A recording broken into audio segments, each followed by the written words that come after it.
Om Vakratunda Mahakaya Suryakoti Samaprabha Nirvignam Kuru Me Deva Sarvakaryeshu Sarvada Om Shri Mahaganapataye Namaha Om Shri Gurubhyo Namaha Harihi Om Sadashiva Samarambham Shankaracharya Madhyamam Asmadacharya Padyantam Vande Guru Paramparam Asmad Gurubhyo Namaha श्रुतिस्मृतिपुराणानामालयं करुणालयं Namami भगवत्पादं शङ्करं लोकशङ्करं शङ्करं शङ्कराचार्यं केशवं बादरायणं सूत्रभाष्यकृतौ वन्दे भगवन्तौ पुनः पुनः ईश्वरो गुरुरात्मेति मूर्तिभेदविभागिने व्योमवद्व्याप्तदेहाय दक्षिणामूर्तये नमः श्रीमेधा दक्षिणामूर्तिस्वामिने नमः ओम सहना भवतु सहनो भुनक्तु सह वीर्यं करवावहै तेजस्विनावधीतमस्तु मा विद्विषावहै ओम शांति शांति शांति हरिः ओम श्री गुरुभ्यो नमः हरिः ओम सच्चिदानन्दरूपाय कृष्णाय क्लिष्टकारिणे नमो वेदान्तवेद्याय गुरवे बुद्धिसाक्षिणे कृष्णद्वैपायनं व्यासं सर्वलोकहिते रतं वेदाब्जभास्करं वन्दे शमाधिनिलयं मुनिं सहस्रमूर्तेः पुरुषोत्तमस्य सहस्रनेत्राननपादबाहोः सहस्रनाम्नां स्तवनं प्रशस्तं निरुच्यते जन्मजरादिशान्त्यै. Namaste once again, all of you. Namaskaram, Guruji. Namaskaram. Those of you who have not marked the attendance, please mark it. Namaskaram, Guruji. Namaskaram. Namaskaram. So in the last class, we saw Siddha, the Nama Siddha. Siddha means the one who is ever accomplished. He is Siddha. As I was telling you, a sadhaka, when he uses sadhana, the means for attainment, and attains the sadhya, what is to be attained, the goal, he becomes Siddha. So all accomplishments, all accomplishers rather, who have accomplished whatever they want to accomplish, they are all nothing but Ishvara. What is to be accomplished is Ishvara, what is accomplished is Ishvara. And then the next Nama says Siddhihi. What is Siddhihi? The accomplishment is Siddhi. So when a sadhaka attains Siddhihi, he becomes Siddha, an accomplisher. Okay. So here Adi Shankara says Siddhihi is what? Accomplishment or success. Says Sarva vastushu samvid rupatvat niratishaya rupatvat va siddhihi swargadhinam vinashitatvat phalatvam. It says phalatvam, yeah. So Bhagavan is not only Siddha, but he is also Siddhi. The very accomplishment is Bhagavan only. Okay. Any success that we get in our life is all Ishvara only. Because in every Siddhi, there is Ishvara. Why? How do we understand this? Because in every Siddhi, there is joy, there is happiness. Whenever we succeed in life, whatever our goal is, and when we achieve that goal, we get a joy, a happiness. That happiness is nothing but the Ananda Swarupa of Ishvara, Sachidananda. Happiness is not different from Ishvara at all. So that is why he is called Siddhihi, very happiness that we get when we become a Siddha. Okay. And Puja Swamiji goes a little further. He says every siddhi or a success is actually a concept. It's a judgment. Now, how do you define success? One can say that I set a goal and I succeed, so that is success for me. I attain that goal, that is success. But it's very relative kind of a thing. One may be happy without having any goal, without achieving anything also, one may be happy that. Even a person who is very goal driven, at times he may not have any goal, he is just with himself and he is very happy. So success again is very judgmental. For what is success for you may not be success for me. So it's a very judgmental, it's a concept rather. Success is a concept. And whatever be the definition of success, all successes involve what? Consciousness, isn't it? And that's why here Adi Shankara says, even Swarga, heaven, which can be accomplished, is perishable. So what? All success is perishable. Anything we say success today is not permanent. Okay. So, but the consciousness which is pervading that success is not perishable. So, even when we are talking about going to Swarga, earning punya, Swarga, heaven, accomplishment of that, heaven, everything is all temporary and they are all imperishable. What is imperishable is the consciousness which pervades everything. Ishvara pervades everything. I mean, we have seen that. So, we don't need to define it further. Anything that we say, there is Ishvara. That is Ishvara.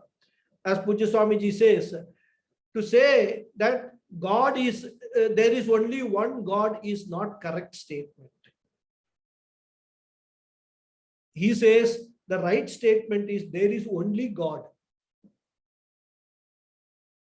A Siddha is one from a spiritual point of view who is able to understand that there is only God. That God is no different than me. That he is a Siddha from a Vedanta point of view. So, that's why he says, Sarva Vastushu Samvit Rupatvat. So, he is the one who obtains as consciousness in all Vastus, in everything in this world. And that is why he is Siddhi. He is consciousness in all the forms. All names and forms are pervaded by him, but he is Asangaha. He is not attached to any of the forms. He is free from the forms. We have seen this explanation with some example and all that, right? So Siddhi also is Ishvara.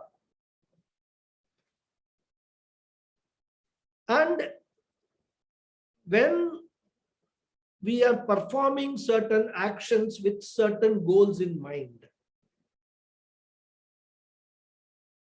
but that is, we are doing it as Nishkama.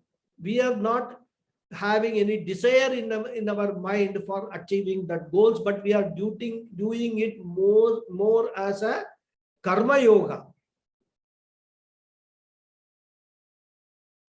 And if we achieve that, we don't say, I have achieved. We say, Ishvara has given it to me. That is the Karma Yoga attitude, the Prasada Buddhi. So that ego play is actually, diminished. It is relegated to the background.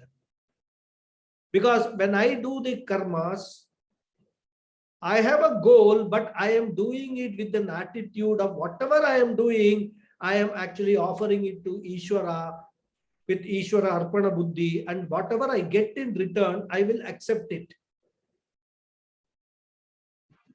Namaste, Guruji. Namaste. So this karma yoga attitude also, one can say that it is part of this accomplishment. Whatever, because for me the success is accepting whatever I get in return for whatever I do, irrespective of what my expectations were. Okay. Puja Swamiji says, actually speaking, there is nothing called failure. Failure is again a judgmental word. Okay. Because one can say that I am a failure only if whatever you do, you are able to control every aspect of that. And nobody can control that.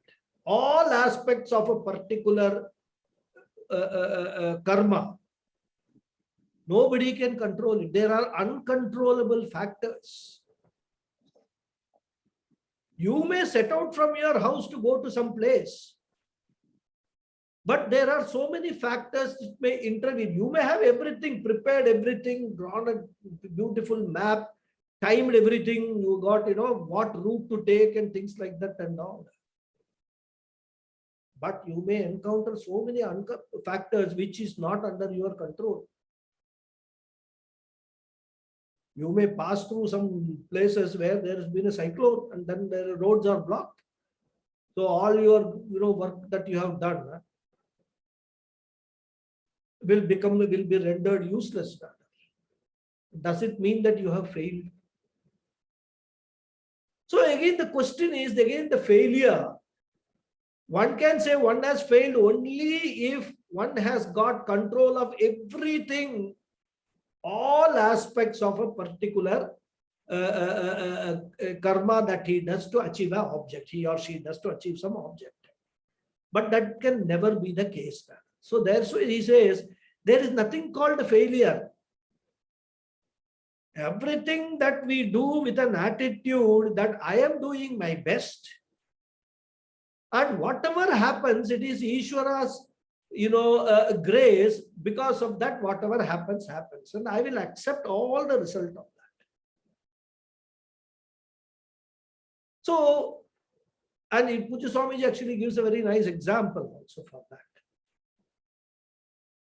Whenever we set out to do something with certain goal, there can be 4 results of that. One, we accomplish that goal, whatever we set out. Second result is we accomplish more than what our goal was, whatever we expected out of it. The third is we accomplish less than what our goal was, what we wanted to accomplish. And the fourth result could be we actually accomplish the opposite of what we wanted to accomplish. So all these 4 possibilities Puja Swamiji talks about, rather, very often he talks about in his talks. So when we talk of accomplishment, ultimately who is an accomplisher? We can never talk of accomplishment or accomplished which is divorced from Ishwara. And that is why Ishwara is also Siddha, he is also Siddhihi. He is the very accomplishment. Okay. Therefore, whenever we expect something, we expect and we plan according to our knowledge, whatever we know at that point in time. But there are very unknown factors, and for us, what we know is limited. Whereas Ishwara's knowledge is unlimited.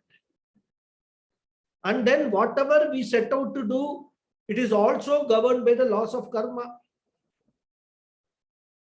If what you are setting out to do falls within the pattern of your past karmas and karma phalas, then you will accomplish it. Again, karma phala data is Ishwara. So from any angle you see, Accomplishment is Siddhi. Siddhi is Ishvara. Okay. So Siddhi is Parameshwara.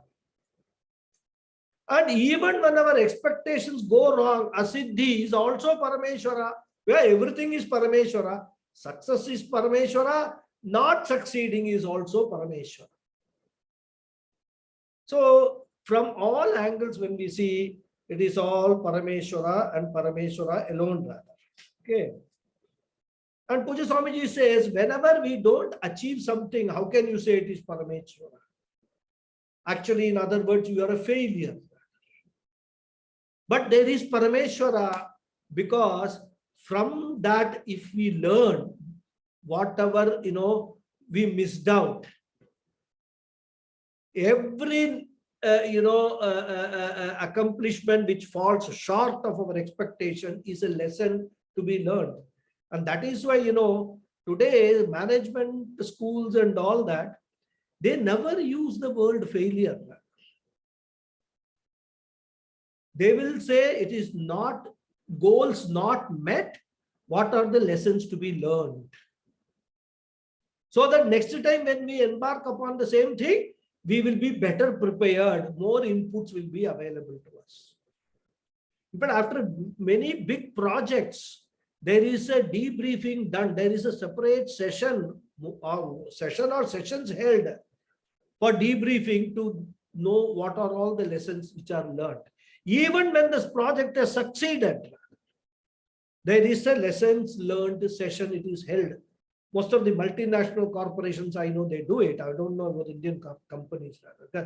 And I was a part of Standard Chartered Bank. We used to have this lessons learned sessions, debriefing, and every participant in that project will actually contribute to that. And then we will document it so that the next time we undertake, this document will serve as a guide for us. What pitfalls we should avoid. So from that point of view also, there is nothing called failure. So everything that happens within the order of Ishvara, whether it is accomplishment, lower accomplishment, higher accomplishment, opposite accomplishment, everything happens within the order of Ishvara. And what is that order? That is the law of karma. So from that point of view, since everything is Ishvara, Siddhi can be called Siddhi also. Bhagavan is called Siddhi. Then Adi Shankara says, Niratishaya Rupatvat. Takes another, goes to Paramananda Swarupa of Ishvara. And what is that Paramananda Swarupa? It is moksha. That is Paramananda Swarupa. Which is an accomplishment which is not impermanent, which is nitya. So whether the accomplishment is nitya or anitya, both are siddhi only. So he says that Surgadinam Vinashitvat Aphalatvam. So as I said, whether it is attaining Swarga, which is impermanent, or attaining Moksha, which is eternal and permanent, both are Bhagavan's Ishvara's Swarupa only, and that is why he is called Siddhi. Then next one, Sarvadihi. Sarvadihi means the beginning of all. Sarva Bhutanam Adikaranatvat Sarvadihi. The same idea we have seen in different ways, in different namas and all that, right? So we don't need to go into too much detail. Puja Swamiji also doesn't do that. The cause precedes the effect. He says, Sarva Bhutanam Karanatvat. Being the cause of all beings. He is Sarvadi, the one who was there first, rather, right? Beginning of everything. In fact, the whole creation is his creation only. It has come out of him only. Ishvara, the combination of Brahman and Maya only, all Panchabhutas, and then Bhautika, everything, the whole creation has come out of that. So that's why he is Sarvadihi. Then next is a very nice one, which is the 100th Nama. Achyutaha. Achyutaha literally means the one who does not fall. Or here Puja Swamiji takes the meaning, the one who does not move away. That is, he is steadfast. Swarupa Samartyat na Chyutaha na Chavate na Chavishyata iti Achyutaha. Adi Shankara's word of usage of some of these words are sometimes very tongue twisting. So we have already seen Ajaha, unborn, right? Now he said it is Achyutaha. Because what is Achyutaha? Swarupatvat. One cannot move away from one's Swarupa, one's nature. That is the law. I mean, if you take the example of fire, brilliance and heat are the Swarupa of Agni. When we talk of Agni, we cannot separate heat and brilliance, that is the light, from Agni. They cannot go away from Agni. Okay, that is the nature of fire. So there is no way fire can move away from brilliance and heat. If it can move away, then it will not be called Swarupa, its nature. So the Lord is what nature? He is of the nature of Sachidananda, which we have seen. He is the creator, he is the sustainer, and he is also the one who unto himself he withdraws this entire creation, entire Jagat unto himself.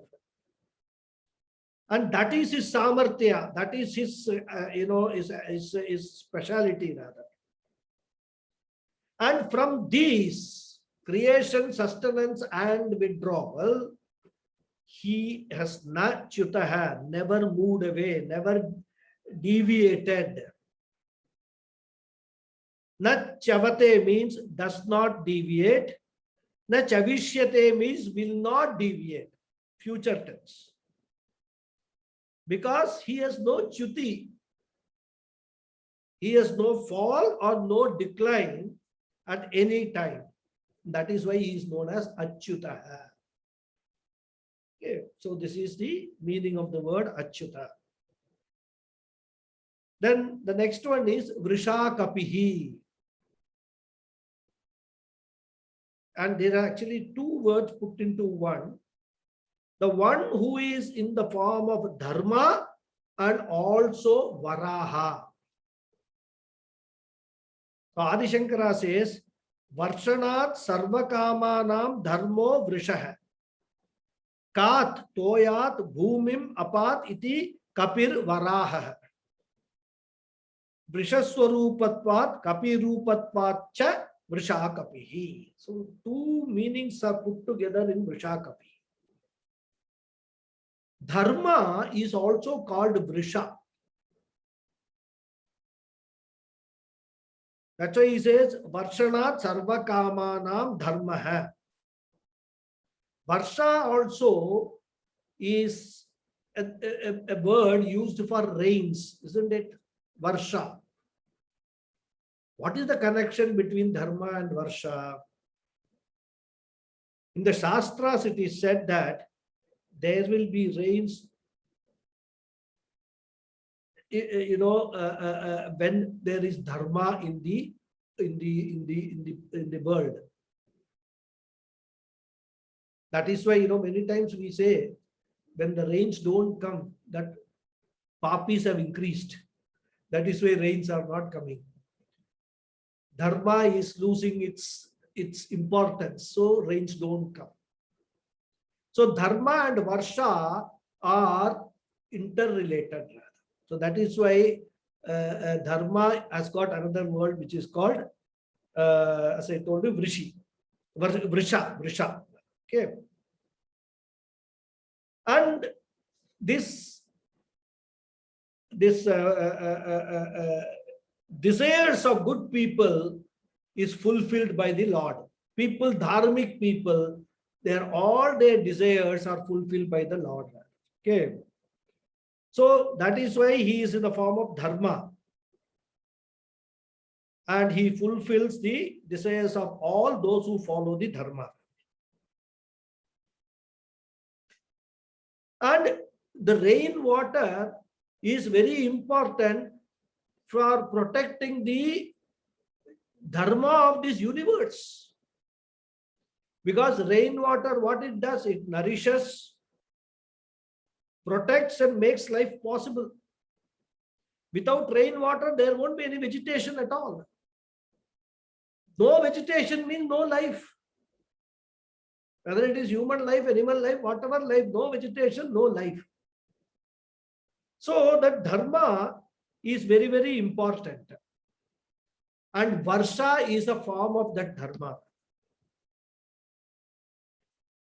Yajnat bhavati parjanyaha. It is said, Yajnat bhavati parjanyaha. Taitra Upanishad, if I'm not wrong. So the pouring rain is a blessing of Ishvara. That's why people say that we do yajna and all that, for rains, they do yajna. Again, I don't know whether in this class I said or in another class. See, when we do yajna, how the dharma is sustained is the sounds which are produced, the Veda mantra sounds which are produced in the yajna, they go out in the akasha, and they have to be chanted absolutely correctly, rather as prescribed in the Vedas, no mistake on part of any ritvik. When those sounds go out, they invoke the powers which are there in the cosmos to bring rains. What we call Varuna Devata. Invoke the grace of Varuna Devata, so rains come. So there are separate yajnas for that. That is why it is said Yajnat Bhavati Parjanya. Parjanya also means rains. This is all Veda mantras rather. In Vedas it is said. Okay. So when people do their duty, live a life of dharma, Ishvara blesses them in the form of the Devata of all natural phenomena. Here we can take rain as a upalakshana for all natural phenomena. Whether it is good seasons, because for sowing, the seasons are very important. Sowing the crops. So at the right time, right season, Bhagavan gives.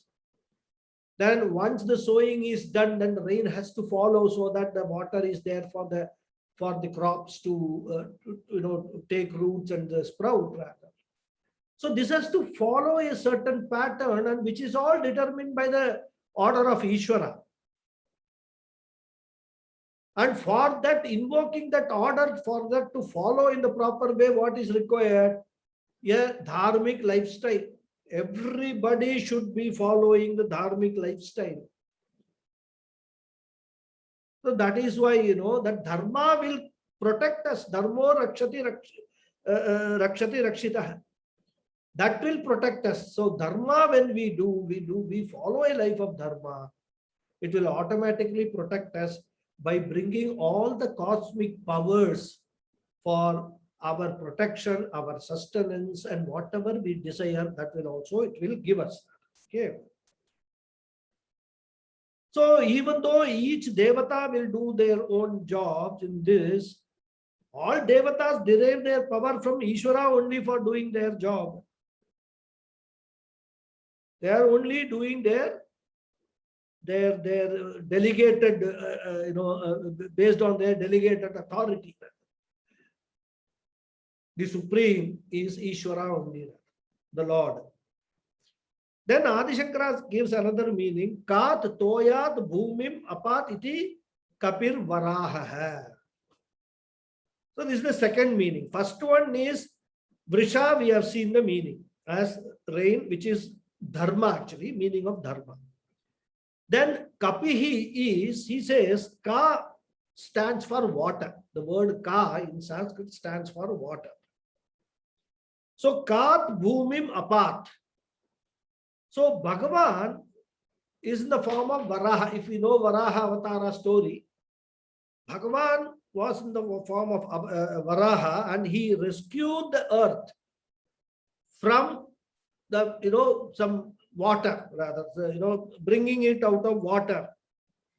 And hence he is called Kapi. Bhagavan is also called Kapi because of that. So being Vrisha and being Kapi, he is called Vrisha Kapihi. So one part of the word is based upon the avatara of Lord Vishnu, which we have. Many of us know the story, Vrisha Kapi, or the Dashavatara story. Varaha Avatara is one of them. You might have seen the photos. Varaha basically means a boar, and holding the globe on the nose tip of the boar, that photo, Varaha Avatara. Then the next Nama is Ameyatma. Ameyatma means the one whose nature cannot be measured. Iyan iti matum parichetum na shakyate atma asyeti ameyatma, says Adi Shankara. Ma, the word ma means to measure. In Sanskrit, ma means to measure. That which is used for measuring a scale is called mana, including a bushel or what they call a balance. All those are called mana, because that which helps to measure. And what is measured is called a meya. Interesting words.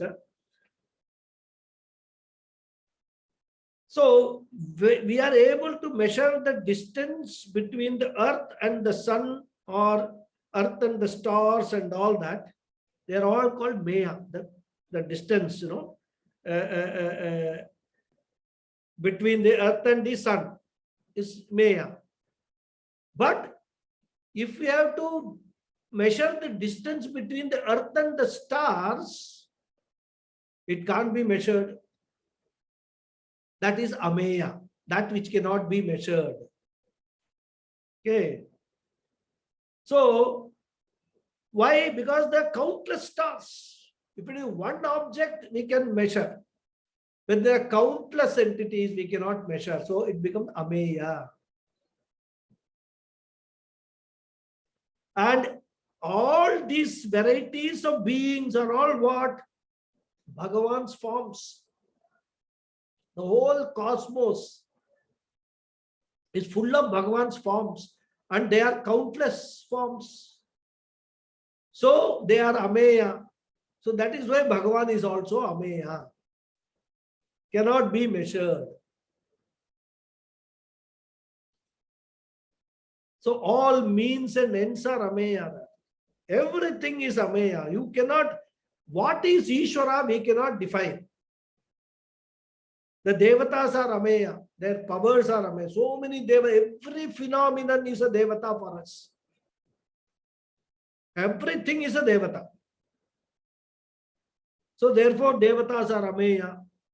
We don't know how many phenomena are there in the cosmos.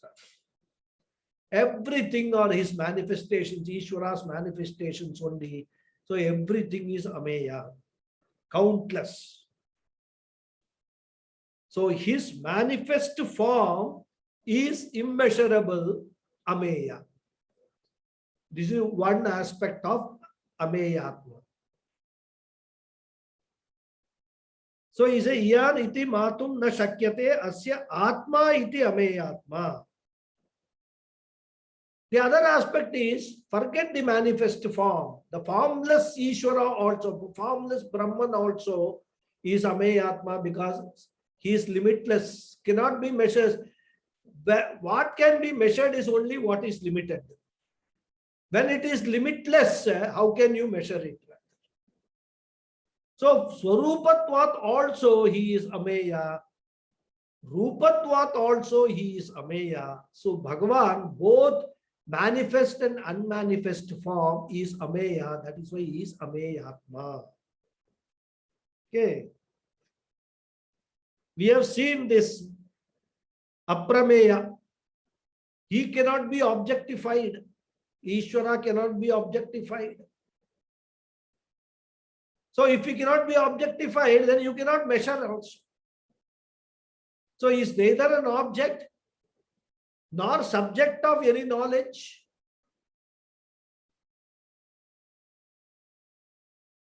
He is the one who blesses all knowledge. He is the one who blesses all the objects. And how can you, when you cannot measure the object itself, how can you measure that which blesses all the objects? So he is Ameya from that point of view also. Okay. So that is how we have to understand. Both with form and without form, Ishvara is immeasurable. Ameyatma. Then the next nama is Sarva Yoga Vinisritaha. Sarva Yoga Vinisritaha, the meaning is the one who is devoid of all connections. Yoga Vinisritaha. Sarva Yoga Vinisritaha, all connections who is devoid of. The other way you can take a meaning is, he is the one who is revealed through all yogas. Both meaning, can be taken rather. And that is what Adi Shankara does here. Sarva Sambandha Vinirgataha, Sarva Yoga Vinisritaha. Nana Shastrokta Yogat Avagatatvadva. So basically the word yoga means sambandha, a connection. Even though the Lord is everything, he remains unconnected to anything. Asangaha, we have seen. He is everything, he is in everything, he sustains everything. At the same time, he is absolutely unconnected to anything. He is like space. Space is the best example that is given in the Shastra to illustrate this not connected. Space is everywhere. When I am sitting here, I am occupying space. But that space is not connected to me. If it is connected, when I move away, that space also should move along with me. And where I was sitting, there should be a vacuum. Space should be not there. Isn't it? Light, for that matter, same. Not connected. Otherwise, whenever I move, I will take the light with me away. And it will be darkness here. So space and light are given as examples in the Shastra for non-connection. This is asangatvam. So space and light transcend everything, like that Ishvara also, Bhagavan also transcends everything. And the Shastras talk about different types of sambandhas. So many types of sambandhas are talked about. Like connection between the cause and effect, that is one sambandha, karana karya sambandha. Connection between the means and ends, that is another connection. Connection by relationship, connection by time and place. So many are there. And in fact, Tarka Shastra talks about these sambandhas, what they call Sayoga Sambandha, then so many things they talk about. A lot of the Sambandha business is very much defined in Shastra. In spite of being everything and all pervasive, Parameshwara is free from all Sambandha. All connections he is free from. And here, this is the Nirguna aspect of Bhagavan which is being shown. Okay. His transcendental nature. Then Adi Shankara says, Nana Shastra Ukta Yogat Avagatatvat. He is also known to various disciplines by various Shastras. So their yoga is, the meaning is taken not connection but discipline. Various yogas he is known. Ishvara is known. Various disciplines of the Shastras, Bhagavan is known. So that is also he is Sarva Yoga Vinisritaha. That is what Adi Shankara concludes. So that concludes that sloka. Now we go to the next sloka. Vasur Vasumana Satyah Samatma Sammitas Samah Amoghah Pundarikaksho Vrishakarma Vrishakritihi. So this sloka has again got 10 namas. Vasuhu, Vasumana, Satya, Samatma, Asammitah, Samah, Amogah, Pundarikakshah, Vrishakarma, Vrishakritihi. Vrishakarma, Vrishakritihi. So 10 namas are there in this sloka. We'll start with the first one, Vasuhu.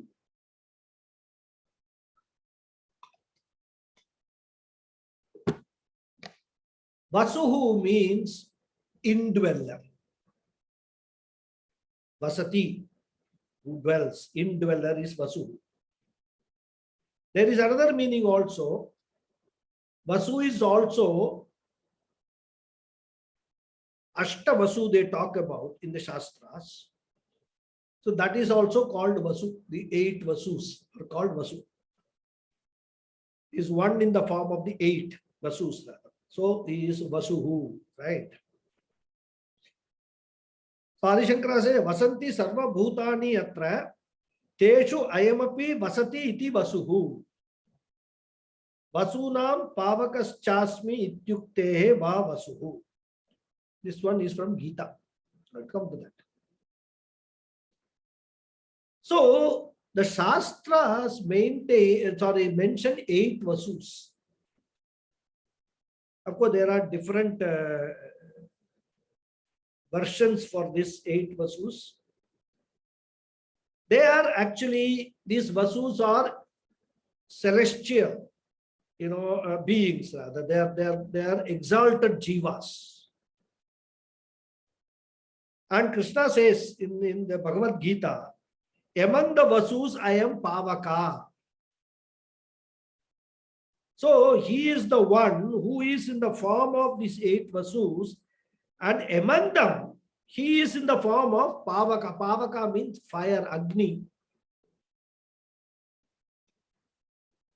Agni is a very great purifier, and also it is the Devata of speech. Vak Devata. Vak Devata Agni. So that is why, the phrase fiery speech and all probably has come. And this is the special glory of Agni. Okay. So Bhagavan says, Krishna says, wherever there is any glory, take that glory as my glory only. Right. You can recognize me, Bhagavan says, in all glories. When somebody is singing very beautifully, you can see Bhagavan's glory in that singing. It is the grace of Bhagavan you can see in that person. When you see the Himalayas, which are, the peak of Himalayas, the tallest in the world, Bhagavan's glory only you can see. So any glory of anything, whether it is animate or inanimate, living or just, insentient, any glory that we see, it is all Bhagavan's glory only. And that is what Bhagavan says in the 10th chapter of Gita is all about Vibhuti Yoga. It's a very big lesson when we study Gita 10th chapter. I will talk more about the Vibhuti Yoga. Okay. So all Vasus are Parameshwara, and also one of the Vasus is also Parameshwara. So they are not separate from Parameshwara, so he is Vasu. Then the second word which was there, in fact, this Vasu, for those who are interested, there are 8 Ashtavasus are talked about in the Shastra. They are, one version is they are all the attendant deities of Indra, Lord Indra, who is the Lord of all the Devatas. Another version is there is they are the attendant deities of Lord Vishnu. That is also there. And they are these 8 Vasus are described in Ramayana and also in Mahabharata. Okay. In Ramayana, it is said that these 8 Vasus are children of Kashyapa, Rishi, and Aditi. And in Mahabharata, it is stated that these 8 Vasus are the sons of Manu or Brahma Prajapati. Now, how this connection is all that, it's all very complicated probably. And what are these 8 Vasus? These 8 Vasus are Panchabhutas, Surya, Chandrama, and Nakshatrani, the stars. These are the 8 Vasus there. So, all Panchabhutas, Akasha, Vayu, Agni, Apah, Prithvi, they are all Vasus there. So, these are the 8 Vasus.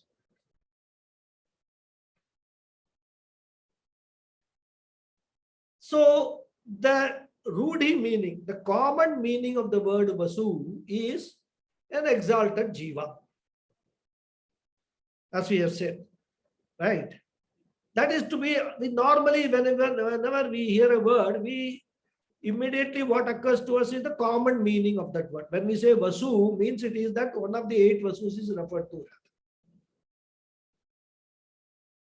But Shankara goes one step further and derives the etymological meaning of this word Vasu based upon Sanskrit grammar. He says, Vasanti sarva bhutani asmin.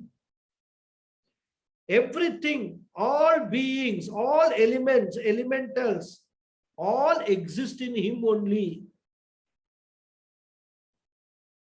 And also because ayamapi teshu vasati.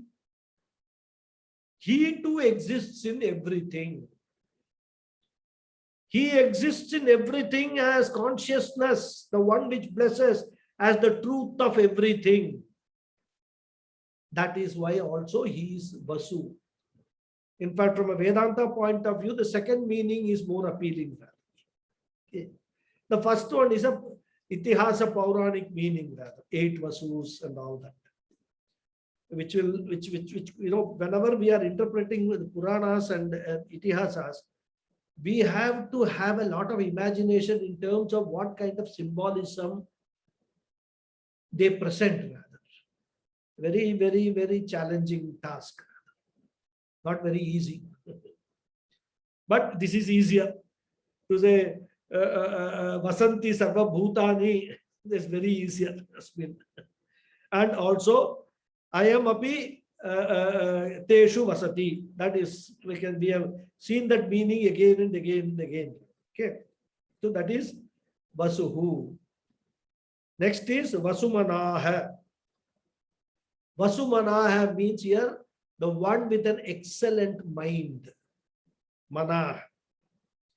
Vasu Shabdena Dhanavachina Prashastyam Lakshyate. Prashastam mano yasya sa vasumanaha.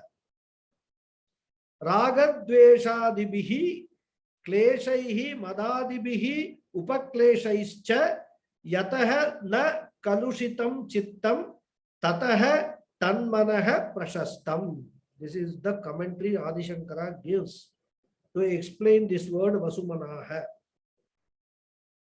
Here, the word Vasu has a meaning of wealth. And this is indicated by Prashastya, excellence. So he says, Vasu Shabdena Dhanavachina Prashastvam. That is the excellence. Dhanavachina. So the Lord being the one with an excellent mind is called Vasumana. One meaning we can take. What is the excellence of the mind of the Lord? Excellence of the mind is the mind which is not subject to any frailties, any weaknesses, any kalusham, any what I call impurities. What are the impurities? He says, Raga dveshadibihi kleshaihi madadibihi upakleshaischa na kalushitam, not tainted by. That is not polluted by the likes and dislikes. Raga dveshad. Then madadibihi, madha, kama, krodha, all the 6 impurities. Kama, krodha, madha, matsarya, everything. Pride, desire, anger, all emotions.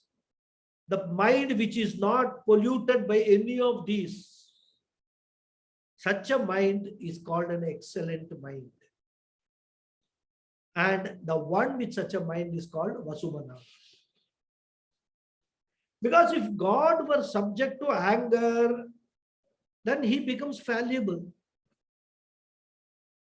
And Ishvara is dispassionate. He is in the form of all the laws of the universe. And he himself goes by those laws only rather. He is Ananda Swarupa, he is Purna Swarupa, ever full. It's from our own human emotion point of view, we say God is compassionate. Being the form of law and order, God is infallible. Infallibility is not an attribute of Ishvara, nor it is a judgment. But there is no question of his failing. What is infallible is Ishvara, says Pujya Swamiji. Ishvara is not infallible, but what is infallible is Ishvara. Therefore, not being subject to any of these emotions like anger, etc., he has a praiseworthy, excellent mind. Therefore, he is Vasumana. Again, all these are symbolism. Now, one may ask whether we are talking about Saguna Ishvara, Nirguna Ishvara. Obviously, when we are talking about mind, we are talking about Saguna Ishvara only, not Nirguna. Nirguna Ishvara is only Satchichitta Ananda. There is no mind, isn't it? So that is Vasumana. Then next is Satya. Satya is the truth. And another meaning is derived from the word Sat, means existence. The one who is formless and also formed. One with form and one who is formless. That is also Satya. Both meanings we can take. Adi Shankara says, Abhithata Rupatvat Paramatma Satya. Murta Murtatmakatvat Va. Saditi Prana hai. Titya Sannam Yamiti Divakara hai. Tena Pranat Nadik Pranan Aditya Rupatvad Satya hai. Satsu Sadhutvad Satya hai. So many definitions he gives, derivations. Satya basically means truth. Truth is that which cannot be negated.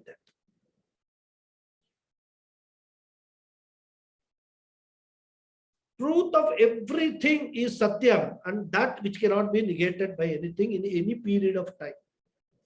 And Satya is that which exists in all 3 periods of time. past, present, and future. That which exists in all three period of times, that only is called Satya. That alone can be called Satya. Suppose we take, because there are two types of Satya we talk about in the Shastra. One is Paramarthika Satyam, another is Vyavaharika Satyam. What appears to be real, Satyam, truth, from a transactional point of view. Normally, we all understand Satyam as that only. Isn't it? Because everything has got Satyatvam during its existence. For example, you take water. Water is Satya during its existence. As long as the water is in the form of water, it is Satya. When we boil the water and it becomes vapor, the water becomes Asatya. No longer water exists in the form of water. Then vapor becomes Satya. So anything which is Satyam from a transactional point of view, from our Vyavaharika point of view, is always a temporary Satyam. That's why we call it Vyavaharika Satyam. And Shastra says this Vyavaharika Satyam is no Satyam, it is Mithya. Vedanta says it is all Mithya. It appears to be true, but it is not true. Because the definition of what is Satyam is Trikale apitishtati yat tat Satyam. That which is there in all three periods of time. Which is perishless, which cannot perish. Which is eternal. That is Satyam, says Shastra. So from that point of view, we can actually interpret this word Satyam both ways. From Paramarthika point of view, absolute reality. Vyavaharika point of view, which is the relative reality, we can call it. Transactional reality. So we can interpret this word Satyam from both the ways. Not we, Adi Shankara himself has done it rather. So this word Satyam can be seen in both the ways. Okay. So when the Shastra talks about this Mithyatvam of transactional reality, it actually uses a beautiful word called Anirvachaniyam. Anirvachaniyam means that which cannot be described in words. Because all objects in this world, they appear to be real, they appear to be Satyam. But when we inquire into their reality, the more we inquire, their reality disappears. What is existing is no longer existing. So, from that point of view, it says that Anirvachaniyam, Shastra says, Sat Asadbhyam Anirvachaniyam. That is the definition of Mithya. Which is Sat, but it is also Asat at the same time. Appears to be Sat, but in reality it is Asat. So how will you describe that? Shastra says there is no word. It is Anirvachaniyam. Maximum you can say Mithya is the word. That's all. So Shastra says this entire Prapancha is Mithya. Mithya is not false. Many people interpret Mithya as false. That is not the correct interpretation. Mithya means that which cannot have an existence of its own, which has a dependent existence. Once that dependence goes, that object also ceases to exist in that form. So this is what is called Anirvachaniyam in the Shastra. Now it's almost time. So we will take this more detailed exposition of this word Satya in the next class. Okay. Om Purnamadav Purnamidam Purnat Purnamudachyate Purnasya Purnamadhaya Purnamevavasishyate. Om Shanti Shanti Shanti. Harihi Om Sri Gurubhyo Namaha. Harihi Om. Thank you all very much. Mama, can you please repeat the meaning of Achyuta? Achyuta, that one who does not fall or does not move away. Chuta means fall. Okay. Or moving away is also called Chuta. So the one who does not move away from his Swarupa is Achyuta. Is that satisfactory meaning, or you want me to completely repeat what I said? No, I mean, can we mean one who doesn't move away from the truth or From his nature. from his nature? Okay. So Agni is Achyuta from the point of view of brilliance and heat. It does not, Agni does not move away from that. Isn't it? Okay. You cannot separate Agni and heat and light. Where there is Agni, there will be heat. And One who does not move away from its true nature. True nature. That is Achyuta. Thank you. Thank you. Namaskaram. Thank you, Guruji. Namaskaram, Guruji. Namaste, Guruji. Hari Om. Hari Om, Guruji. Hari Om. Guruji, I have a query. Namaste, Guruji. Thank you, Guruji. Namaste, Thank you. Guruji. Thank you. Namaskaram. I have a, Yes, yeah. Yes, Hariji. regarding Achyuta, when you say one who doesn't move away from the nature, we call Bhagavan Krishna also as Achyuta. In his Swarupa form. Yeah, so what is, he doesn't have a nature, is it not? Satchidananda Swarupa. What is the Swarupa of Bhagavan? What is the nature? Sat Chit Ananda. Swarupa of Bhagavan. He doesn't move away from that. Oh, okay. Okay. From Sat, he will not become Asat. Yeah. Bhagavan is what? Pure existence, pure consciousness and limitlessness. Happiness, joy. He doesn't move away from that. Okay. Okay. That is why. He's Achyuta. Okay, Hari Om. Hari Om. Thank you, Guruji. Thank you. So if there are no more questions, can I close the session? Or if there are any more questions? Hari Om. Thank you. Okay. Thank you, Guruji. Thank you. See you all next Sunday. Thank you, Guruji.